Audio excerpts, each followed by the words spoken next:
Hi everyone. Today we will talk about should. It is modal verb. Бүгін мен should модальдық етістігі жайлы түсіндіретін боламын. Should ақыл кеңес беру үшін осылай істегенің жөн болар деген мағынада қолданылады.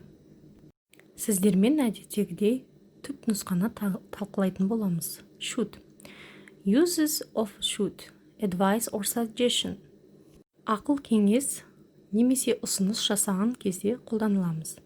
Your hair is too long. You should get a haircut. Шашыңыз өте ұзын, қидырту керек. Situation likely in the present. Дәл қазіргі ситуацияларға байланысты. Mary should be at home now. Mary үйде болуы мүмкін. Оған қоңырау шал. Likely in the future. Prediction. They should win tonight. They are better team. Келер шақты болжамдап айтатын болсақ. Олар жеңу керек. Өте жақсы команда. Топ. Should plus have plus past participle meaning. Яғни should have past participle қосылып тұрса қандай мағына білдіреді? The subject didn't fulfill their obligations in the past or didn't act responsibly. Өткен шақта міндеттемелер, жауапкершіліктер орындалмаған жағдайда болса. You shouldn't have given your boss the report yesterday when he asked for it. Кеше бастығың есеп сұрағанда, сенің беруің керек еді. Should-ға be және етістікке ing жалғанып қосылған кезде қандай мағына білдіреді? Meaning, the subject is not fulfilling the obligation now or is not acting sensibly. You should be wearing your seat belt. We should be studying for the rest right now. Ақылға қонымды іс-әрекеттердің орындалмай жатқанда қолданамыз.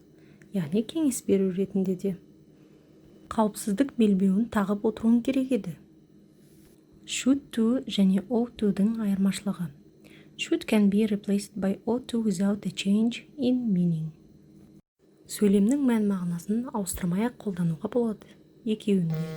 You ought to study more. Сенің көп оқуың керек. You should study more. Дәл солай аударылады. Note, ought to sounds more formal than should and is used less frequently. Есте сақтайық. Ought to should-тан қарағанда ресми түрде естіледі, бірақ аз қолданылады. Shouldn't қай кезде қолданылады? We use shouldn't to advise not to do something usually because it's bad or wrong.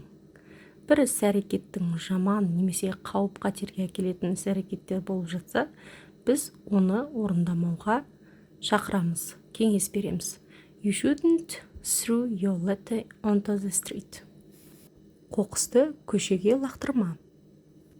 Кестеге назар аударайық. Should positive болымды түрі, negative болымсыз түрі, interrogative сұрақ қойылған кезде қалай қолданылады.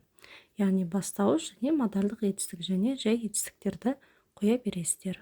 I should do homework. Үй жұмысын жасауым керек.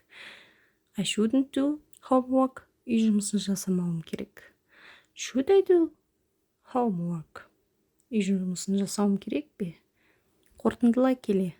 Should-ты біз ақыл кеңес бергенде қолданамыз. You should study more. Көп оқуың керек. He should use a calculator. Ол калькуляторды қолдану керек. You shouldn't eat greasy food. Майлы тамақ жемеуіңіз керек. You should do jogging. Бүгінгі тақырыбымыз түсінікті болды деген ойдамын. Bye-bye.